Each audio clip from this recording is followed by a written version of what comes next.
The Texans, they defeated the Chargers 32-12. I say defeated. They really just they demolished the Chargers up and down the field. They made Justin Herbert look like he'd never played a snap of NFL football. And I'm telling you, I know a lot of people, including yourself, but more than me at least, has been on that Herbert train. And I'm just telling you, man, I'm still not on that Herbert train. I don't know that he has all the attributes of, like, if you crafted a quarterback in this little, science lab, that's who you would want, but it just doesn't translate to the field. So is it time to stop fawning over Justin Herbert and stop putting him up on a pedestal that he hasn't earned yet? Absolutely, 100%. And this goes for me too. I will just, and you can agree or disagree with me here, just to give myself a little bit. Okay, moving on. A little bit of defense here. I don't think I was putting him like a lot of the media people are. You hear the media falling over him like he's a top 4 quarterback. More than me.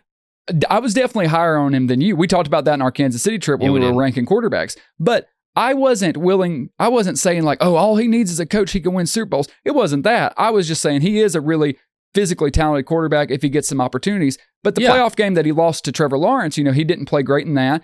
And then this game was a absolute disaster. It was a nightmare scenario.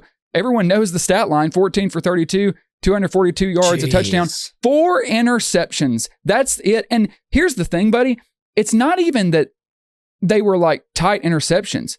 They were like, who are you throwing it to? What are you seeing? I can't remember the last time an NFL player or an NFL quarterback hurt their stock in a playoff game as much as he did in this game. I know they weren't supposed to make it this far. I know 11-7 is a big win, but I don't care how good the season went. When you have that performance in a playoff game, that puts the future in question. So hopefully, I agree with you. We got to stop putting him on the pedestal. With that performance, I don't even know if you can call him a top 10 quarterback. I don't think you can. I wouldn't. He's outside the top 10 for me. Right. But that's the thing, though. You mentioned that, they weren't even supposed to be here. So is he further along than he would have been with Brandon Staley? Yes. Everybody is. The water boy's even delivering water faster now. It's crazy. It's an anomaly that's happening over at the Chargers right now with Staley out. But what I'm saying is, Justin Herbert, the way he performed, there is no excuse to perform that bad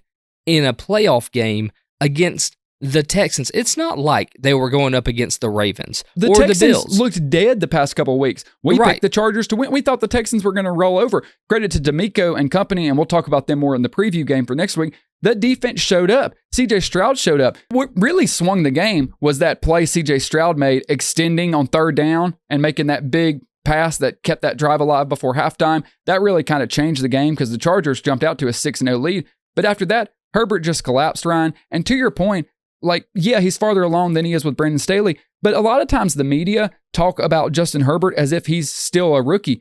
Ryan, this is his 5th year was his 5th year. Next season will be his 6th season. I understand he has some nice regular season numbers, but 5 seasons in the league and you've had no playoff wins. You've had 2 playoff performances. One of them, you blew a 28-point lead, and in the other one, you threw 4 interceptions, basically more than you've thrown all year.